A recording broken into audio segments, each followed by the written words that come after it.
जय हिंद दोस्तों। आज 16 जनवरी सेकंड शिफ्ट का भी एसएससीजीडी का एग्जाम जो समाप्त हो गया है। तो जिन लोगों का एग्जाम था आशा करते हैं दोस्तों अच्छा गया होगा। तो आज की इस वीडियो में हम लोग देखेंगे 16 जनवरी सेकंड शिफ्ट में पूछे गए जीके जीएस प्लस हिंदी के भी कुछ प्रश्न हैं।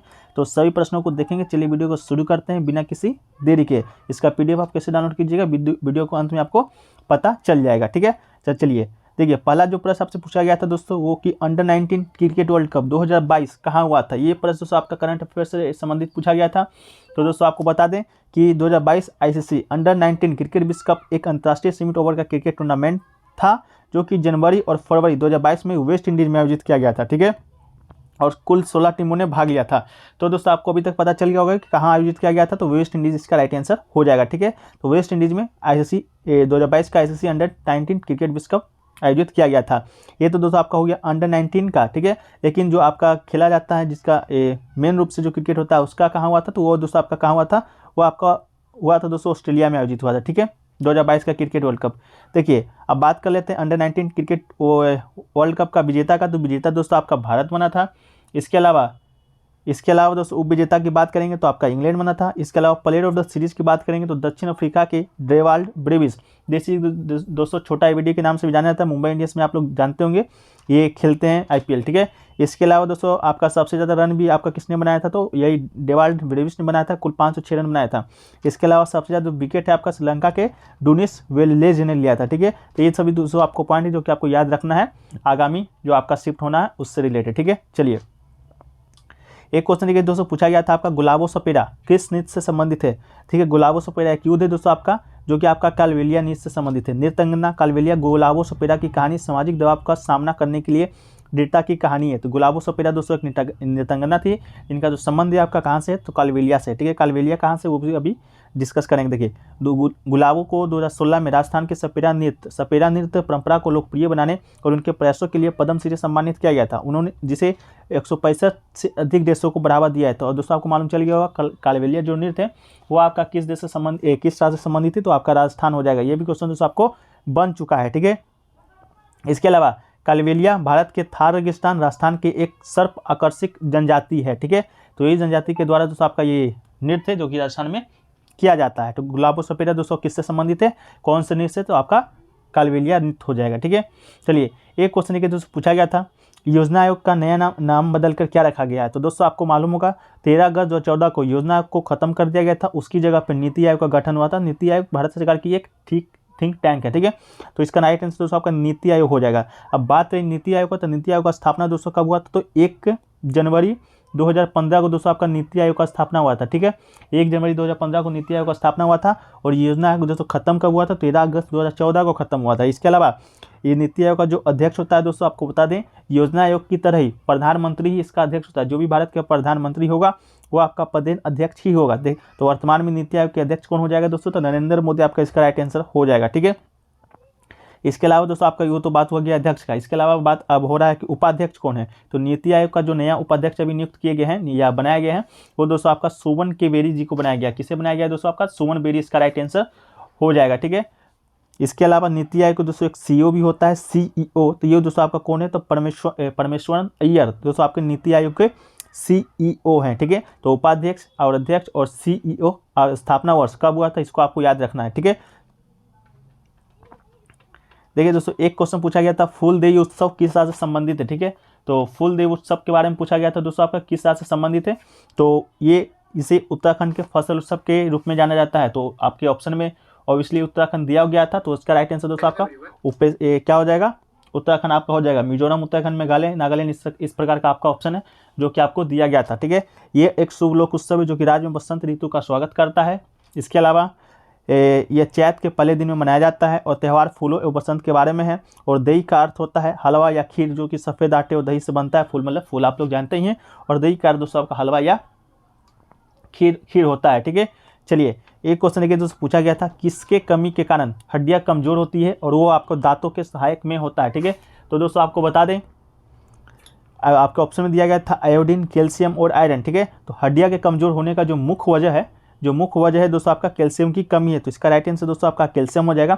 इसके अलावा उम्र बढ़ने के साथ शरीर हड्डियों को पोषक तत्व देने के बजाय कैल्शियम और फास्फोरस को अवशोषित करने लगता है। इसके अलावा इससे हड्डियां कमजोर हो जाती है और लंबे समय में ये प्रक्रिया ऑस्टियोपोरोसिस कहलाती है। तो दोस्तों ऑस्टियोपोरोसिस जो आपका होता है वो विटामिन डी के कमी के कारण दोस्तों आपका वयस्कों में आपका ऑस्टियोपोरोसिस कहलाता है। ठीक है, बच्चों में रिकेटस नामक रोग होता है। ये भी प्रश्न दोस्तों आपका बन चुका है। ठीक है, एक क्वेश्चन है दोस्तों पूछा गया था bamboo drip irrigation which state, मतलब कि बांस जो ड्रिप सिंचाई प्रणाली है वो दोस्तों आपका किस राज्य से संबंधित है। तो bamboo drip irrigation system is a 200 years old system of trapping stream and spring water by using bamboo pipes. This irrigation system is prevalent in Meghalaya.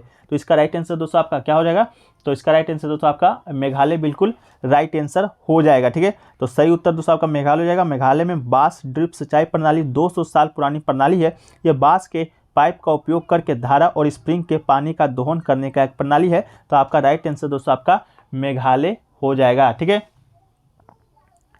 एक क्वेश्चन देखिए दोस्तों आपसे पूछा गया था नॉर्वेन ब्लॉक के बारे में। ठीक है, नॉर्वेन अर्नेस्ट बोरलॉग के बारे में पूछा गया था, जो कि दोस्तों आपका मालूम होगा ग्रीन हरित क्रांति से संबंधित है। पूरे विश्व स्तर पर जो हरित क्रांति आपका हुआ था वह नॉर्वेन अर्नेस्ट बोरलॉग के नेतृत्व में किया गया था। तो नॉर्वेन किस देश से संबंधित ये आपका प्रश्न आया था। तो दोस्तों आपको बता दें जो नॉर्वेन अर्नेस्ट बोरलॉग है उनका संबंध दोस्तों आपका अमेरिका के एक कृषि विज्ञानी थे। तो इसका राइट आंसर दोस्तों आपका अमेरिका हो जाएगा। बहुत सारे लोग शायद मैक्सिको भी मारे हैं, तो मैक्सिको नहीं, आपका सही आंसर आपका अमेरिका है। ठीक है, इसके अलावा हरित क्रांति वर्ष कब शुरू हुआ था, 1966 में शुरू किया गया था। यह नॉर्वेन ब्लॉक के दिमाग की उपज थी। हरित क्रांति शब्द विलियम गॉड के द्वारा गढ़ा गया था। तो ये भी आपका प्रश्न पूछ सकता है कि हरित क्रांति जो शब्द है, हरित क्रांति जो वर्ड है वो किसके द्वारा गढ़ा गया है। तो आपका डॉक्टर विलियम गॉड के द्वारा। और जो हरित क्रांति किया गया था पूरे विश्व स्तर पर वो आपका नॉर्वेन अर्नेस्ट बोरलॉग के द्वारा किया गया था। इसके अलावा दोस्तों आपको बता दें भारत में जो हरित क्रांति के जनक माने जाते हैं वो आपके एस स्वामीनाथन माने जाते हैं, लेकिन पूरे विश्व स्तर पर आपका बोरलॉग हो जाएंगे। ठीक है, भारत स्तर पर पूछेगा दोस्तों तो आपका क्या हो जाएगा, एस स्वामीनाथन। ठीक है, एक क्वेश्चन दोस्तों पूछा गया था आपका प्रार्थना समाज का स्थापना कब हुआ था, ये पूछा गया था शायद आपसे। ठीक है, तो प्रार्थना समाज का दोस्तों आपका स्थापना बता दें कब हुआ था। तो ये दोस्तों आपका 1867 ईस्वी में हुआ था। ये भी क्वेश्चन आपसे पूछा गया था कि प्रार्थना समाज का स्थापना कब हुआ था। तो इसका राइट आंसर क्या हो जाएगा दोस्तों आपका 1867 हो जाएगा। ठीक है, चलिए इसके अलावा कुछ हिंदी का क्वेश्चन उसको देख लेते हैं। देखिए पहला क्वेश्चन आपको हिंदी का पूछा गया था नदी का पर्यायवाची शब्द। ठीक है, नदी का पर्यायवाची शब्द आज पूछा गया था। तो नदी का पर्यायवाची शब्द दोस्तों आपका हो जाएगा पैसुनी, तरनी, स्रोत, सुविनी, सरिता व तटनी। मुख्य प्रवाची शब्द नदी का। तो इसमें से एक ऑप्शन आपको दिया गया होगा जो कि बिल्कुल आपका राइट आंसर हो जाएगा। ठीक है, तो नदी का प्रवाची शब्द दोस्तों आपका इसी में से एक क्वेश्चन आपका राइट आंसर हो जाएगा, तो अपना मिला लीजिएगा। चलिए इसके अलावा दोस्तों पूछा गया था आपका गागर में डैश। ठीक है, गागर में डैश का वर्ड पूछा गया था, इसके बाद आपको खाली स्थान दिया गया था। तो क्या होगा, तो गागर में सागर। ठीक है, तो इसका राइट आंसर दोस्तों आपका बिल्कुल राइट आंसर आपका सागर हो जाएगा। बहुत ईजी प्रश्न है, गागर में सागर भरना। ठीक है, इसके अलावा दोस्तों आपसे पूछा गया था निर्माण का विलोम शब्द होता है। ठीक है, देखिए कुछ किसी निर्माण का विलोम शब्द पूछा गया था, ये बहुत ईजी प्रश्न पूछा गया था। तो निर्माण का विलोम शब्द क्या हो जाएगा, तो ध्वंस या नाश हो जाएगा। किसी चीज़ का निर्माण करना या किसी चीज़ का ध्वंस करना, ये दोस्तों आपका दोनों अपोजिट है। ठीक है, इसके अलावा दोस्तों पूछा गया था आपका लंगोरी में फाक खेलना। ठीक है, लंगोरी में फाक खेलना का अर्थ आपसे पूछा गया था। तो दोस्तों लंगोरी नहीं, लंगोटी में फाक खेलना का अर्थ दोस्तों आपसे पूछा गया था। तो आपको बता दें लंगोटी में फाक खेलना का जो अर्थ होता है दोस्तों दरिद्रता में आनंद मनाना। ठीक है, दरिद्रता में आनंद मनाना मतलब कि कोई दुख में है, कोई आपको दरिद्रता में आनंद मनाना, उसी का अर्थ होता है आपका दोस्तों लंगोटी में फाग खेलना। ठीक है, तो आपका ये राइट आंसर आपका हो जाएगा। ठीक है, एक क्वेश्चन दोस्तों आपका अनुच्छेद से भी संबंधित कोई प्रश्न पूछा गया था, अनुच्छेद 37 का। तो ये प्रश्न आपसे पूछा गया था या नहीं, आप लोग कमेंट सेक्शन में जरूर बताइएगा। इसको हम अभी डिस्कस कर लेते हैं। ठीक है, देखिए अनुच्छेद आपका 37 में पूछा गया था। तो अनुच्छेद 37 दोस्तों आपका किससे संबंधित है, तो अनुच्छेद जो 37 है आर्टिकल 37 आर्टिकल जो 37 है वो परिभाषित करता है कि राज्य के नीति निर्देशक तत्व संबंधी प्रावधानों को किसी भी न्यायालय के द्वारा परिवर्तित नहीं किया जा सकता, लेकिन इसमें जो निहित सिद्धांत है शासन व्यवस्था में मौलिक प्रकृति के होंगे और मौलिक अधिकार न्यायालय में परिवर्तन योग्य है। तो आपको मालूम होगा मौलिक अधिकार जो कि न्यायालय में परिवर्तन योग्य है, लेकिन आपका ये जो अनुच्छेद 37 है वो आपको कहता है कि जो नीति निर्देशक तत्व है वो दोस्तों आपका न्यायालय में परिवर्तित नहीं किया जा सकता है। तो ये दोस्तों आपका संबंधित था। ठीक है, अनुच्छेद 37 से।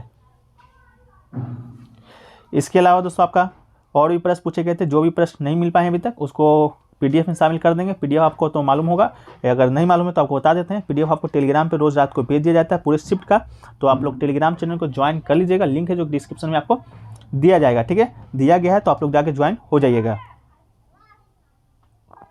इसके बाद दोस्तों छोटा सा इंट्रोडक्शन दे देते हैं हम लोग के द्वारा जो जीके जीएस का क्यूज कराया जाता है डेली के शिफ्टों पर आधारित जो प्रश्न आपका रहता है वो आपका समय रात 9 बजे कराया जाता है। प्रत्येक दिन की शिफ्ट पे उस पर आधारित समायोजित प्रश्न आपका रहता है। और इसमें जो सबसे बड़ा जो खासियत है आपको कि जो लोग टाइम पर क्यूज नहीं जब दे पाते हैं उनके लिए अलग से भी क्यूज की व्यवस्था किया गया, उनको प्रश्न भेजा जाता है।